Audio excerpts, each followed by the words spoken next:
आप स्ट्रेट सलवार बनाते हो तो उसमें एक दिक्कत आती है कि आपकी सलवार पीछे से ऊपर उठती है, यानी कि एडी के ऊपर से आपकी सलवार ऊपर जाती है। और अगर उसकी लेंथ बढ़ा लेते हो ना तो वो हमारे पोंचे के ऊपर गिरती है आके। तो देखिए, सलवार कटिंग का जो परफेक्ट तरीका रहता है ना, वो आज मैं आपको यहाँ पे बताने वाली हूँ। हेलो एवरीवन, स्वागत है आप सभी का हमारे यूट्यूब चैनल में। तो फ्रेंड्स, जैसा कि मैंने आपको बताया कि स्ट्रेट सलवार में हमें क्या क्या प्रॉब्लम रहती है, तो उसका सोल्यूशन भी आज मैं आपको साथ में बताने वाली हूँ। साइज आपका चाहे कोई भी हो, तरीका एक ही रहेगा। बहुत ही इजी और सिंपल तरीका है। तो चलिए इसकी हम कटिंग की शुरुआत करते हैं। तो देखिए फ्रेंड्स, ये मेरा फैब्रिक है। सबसे पहले फैब्रिक को आपको इस तरीके से 2 फोल्ड करके और फिर 4 फोल्ड कर लेना है, ठीक है। ये बंद वाला हिस्सा मेरे साइड में है, खुले वाला हिस्सा आपको दूसरे साइड में रखना है और बंद वाला हिस्सा आपको अपने साइड में रखना है। देखिए, अगर आपकी लेंथ कम है तो ये सलवार 2 मीटर में भी बन जाएगी। अगर लेंथ ज़्यादा है तो 2.25 से 2.5 इंच आप ले सकते हो। यानी कि जितनी आपकी लेंथ रहेगी उतनी ही इसकी आपकी जो मीटर की लेंथ रहेगी, सलवार की जितनी लंबाई रहेगी ना, उसके अकॉर्डिंग ही आपको इसकी लेंथ लगेगी, ठीक है। तो यहाँ पे देखिए, सबसे पहले हम एक मार्किंग कर देते हैं 2 इंच की, क्योंकि इसमें से जो कैनवस पट्टी है वो मैं यहाँ पे 1.5 इंच की लगाने वाली हूँ। तो 2 इंच की मैं यहाँ पे सबसे पहले एक नीचे एक मार्किंग कर देती हूँ इस तरीके से, ठीक है। ये 2 इंच की हमने यहाँ पे मार्किंग कर दी है। उसके बाद देखिए, आपकी अगर फैब्रिक ज़्यादा है, सलवार की लंबाई कम है, तो आप इस तरीके से साथ में ही बॉटम की पट्टी अटैच रख सकते हो। अगर आपकी नहीं है तो आप इस पट्टी को अलग से लगा सकते हो, ठीक है। तो देखिए, मैं आपको यहाँ पे बता रही हूँ, सलवार की लंबाई है 35 इंच की। अगर आप ये पट्टी अगर साथ में ही रख रहे हो तो 2.5 इंच प्लस करना। अगर साथ में नहीं रखने हो तो 3 इंच प्लस करना, ठीक है। तो जो भी आपकी सलवार की लंबाई है, 35 इंच सलवार की लंबाई है, पट्टी मैंने साथ में रखी है तो मैं इसमें प्लस करूंगी 2.5 इंच की, ठीक है। और अगर आपके साथ में पट्टी नहीं है तो आप 3 इंच प्लस करना। तो 35 इंच में मैंने 2.5 इंच प्लस किया है तो मुझे मिल गया यहाँ पे 37.5 इंच का, ठीक है। तो इसमें देखिए 7.5 इंच में बेल्ट का निकाल दूंगी, ठीक है। बेल्ट की जो लंबाई है वो 7.5 इंच रखेंगे हम ऊपर, यानी कि फोल्ड भी हो जाएगा और नीचे से बेल्ट अटैच भी हो जाएगा और नेफे का भी फोल्ड हो जाएगा। तो 7.5 रख रही हूँ मैं। ऊपर से बेल्ट की जो कटिंग जो तैयार रहेगी वो 7.5 रहेगी।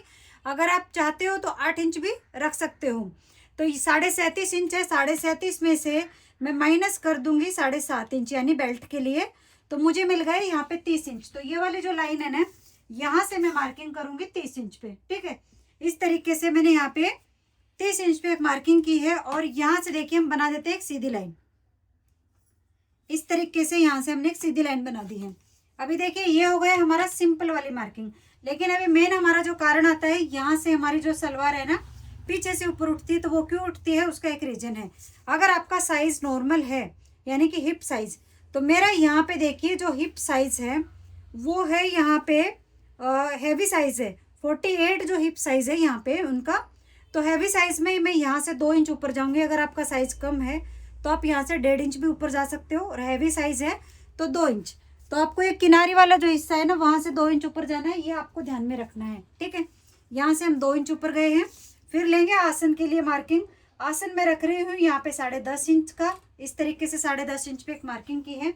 नीचे से देखिए, हम मार्किंग करेंगे जो हमारी मोरी है उसकी। मोरी है हमारी यहाँ पे 6 इंच की और 1 इंच हम ले लेंगे सिलाई मार्जिन, ठीक है। इस तरीके से हमने ये मार्किंग कर ली है। अभी सभी मार्किंग को हमें ध्यान में रखते हुए क्या करना है, यहाँ पे ना ये जो पॉइंट है और ये जो पॉइंट है ना, इस पॉइंट को हमें इस तरीके से मैच करना है। अगर आप गहराई वाली शेप चाहते हो तो यहाँ से मार्क करना, और अगर आप गहराई वाली शेप नहीं चाहते हो तो आप इस तरीके से मार्क करना। तो देखिए, मुझे सलवार है तो मैं ज्यादा गहराई वाला शेप नहीं दूंगी, तो मैं यहाँ से मार्क करूंगी इसको इस तरीके से। ये वाला जो शेप है ना, यहाँ से इसको हम मार्क करेंगे। तो इतनी मार्किंग हमने यहाँ से कर ली है। अब ये नीचे से हम इसको फोल्ड कर देते हैं इस तरीके से। जितना हमने मार्किंग की थी ना, उतने इंच तक हम यहाँ पे इसको फोल्ड कर देंगे। ये फोल्ड इसलिए कर रहे हैं, जब इसकी कटिंग करेंगे तो हमारा नीचे का जो बॉटम का हिस्सा है वो बराबर आए। अभी ऊपर वाले हिस्से में आते हैं। 2 इंच एक्स्ट्रा दिया था। यहाँ पे देखिए, हमारी जो सलवार है ना वो पोंचे पे गिरती है, तो 0.25 इंच हम डाउन चले जाते हैं इस तरीके से, ठीक है। यहाँ पे हम 0.25 इंच डाउन गए और वहाँ पे हमने 2.5 इंच ऊपर रखा है। अभी यहाँ पे हम शेप दे देते हैं ऐसे। तो यहाँ पे शेप देंगे, देखिए हम जो गहराई वाला हिस्सा है ना उससे हम यहाँ पे शेप दे देते हैं इस तरीके से।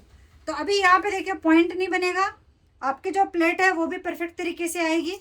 और ये जो प्लेट है ना, ये जो मार्किंग है, आप यहाँ से 5-5.5 इंच तक भी इस तरीके से यहाँ पे ऐसे मैच कर सकते हो। जितना अपने यहाँ पे देखिए, जो हम पल्ले लेते हैं ना, तो 6 इंच मान लीजिए, तो 6 इंच तक आपको देखिए इस तरीके से यहाँ पे 0.25 इंच डाउन करते हुए इसको, और इस तरीके से यहाँ पे 6 इंच पे मैच कर देना और यहाँ से फिर इसको शेप दे देना। तो बहुत ही ईजी और सिंपल तरीका है। यहाँ से हमारी सलवार पोंचे पे नहीं गिरेगी और वहाँ से हमारी सलवार छोटी नहीं होगी। बहुत ही सिंपल और आसान तरीका है। तो यहाँ से अब इसकी हम कटिंग कर देते हैं। तो ये देखिए एकदम जो स्ट्रेट सलवार रहती है ना, एकदम खड़ा लुक आता है इसका सलवार का, और पहनने में बहुत ज़्यादा कंफर्टेबल रहती है। जिनको पैंट वगैरह नहीं आती, जिनको हैवी सलवार पहनना पसंद नहीं है, तो वो ये सलवार आसानी से बना सकते हैं।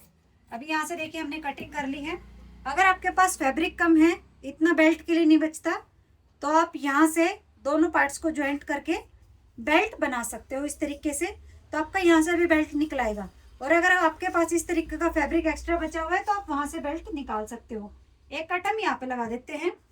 तो ये देखिए, ये हमारा जो सिंपल जो सलवार है ना, स्ट्रेट सलवार जिसकी हम कटिंग करते हैं, उसकी हमने यहाँ पे कटिंग की है। अभी देखिए हम बेल्ट ले लेते हैं। तो बेल्ट में यहाँ पे देखिए, जो भी मेरा हिप साइज है उसमें मैं 6 इंच प्लस करके लूँगी। ठीक है, जो भी मेरा हिप साइज है उसमें मैं 6 इंच प्लस करके लूँगी बेल्ट का। तो यहाँ पे इस फैब्रिक को मैंने इस तरीके से सीधा किया है। ये जो किनारी वाला हिस्सा है हम इसी तरीके से इसको रहने देंगे। यहाँ पे हम मार्किंग करेंगे 7.5 इंच की, यहाँ पे भी हम 7.5 इंच की मार्किंग करेंगे इस तरीके से, और इस तरीके से हम यहाँ पे इसको सीधा कर देंगे। अभी देखिए आपको बेल्ट कैसे लेना है वो बता देती हूँ मैं आपको। अभी यहाँ पे मेरा जो हिप साइज है वो कितना है, 48। इसको हम डिवाइड करेंगे इससे 2 से। 48 डिवाइडेड बाई 2, तो हमारा आ गया यहाँ पे 24 इंच, और 24 में हम 3 इंच प्लस कर देंगे। ठीक है, तो हमारा आ गया 27 इंच का। तो हम यहाँ पे बेल्ट की जो कटिंग है ना वो 27 इंच पे करेंगे इस तरीके से। यहाँ से भी 27 इंच और यहाँ से हो जाएगा हमारा 7.5 इंच। आपको फिर से समझ में आया? जो भी आपका हिप साइज है उसको 2 से डिवाइड करो। 2 से डिवाइड करने के बाद उसमें 3 इंच प्लस कर दो, तो ये आपको आपके जो बेल्ट का साइज है ना वो मिल जाएगा। चाहे साइज कोई भी, आपको इसी तरीके से इसकी मार्किंग करनी है। यहाँ से हम कटिंग कर देते हैं। ये फैब्रिक हमारा नाड़ा बनाने के काम आ जाएगा।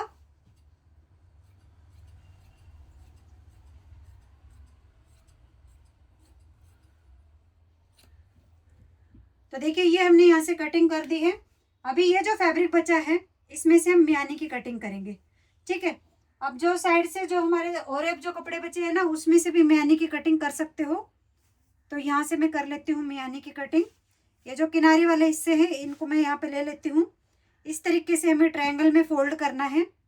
मियानी की लंबाई आप 6 इंच 6.5 इंच इस तरीके से रख सकते हो। तो देखिए मैंने यहाँ पे 7 इंच रखी है, यहाँ पे आप 3.5-4 इंच की चौड़ाई रख सकते हो। तो इस तरीके से आपको मियानी को भी कट करना है, साइज चाहे आपका कोई भी हो। तो देखिए बहुत ही ईजी और सिंपल तरीके से हमने यहाँ पे आपको जो हमारी स्ट्रेट सलवार है उसकी कटिंग बताई है। आई होप कि आपको समझ में आया होगा। तो देखिए बनने के बाद भी बहुत ही अच्छी लगती है, सिंपल लुक आता है इसका।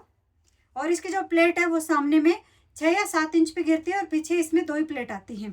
तो इस तरीके से इसकी आपको कटिंग करनी है। तो वीडियो अच्छी लगे तो वीडियो को जरूर लाइक जरूर करना और साथ में चैनल को सब्सक्राइब कर लेना। तो मिलते हैं नई वीडियो में नए टॉपिक के साथ में। तब तक के लिए फ्रेंड्स बाय।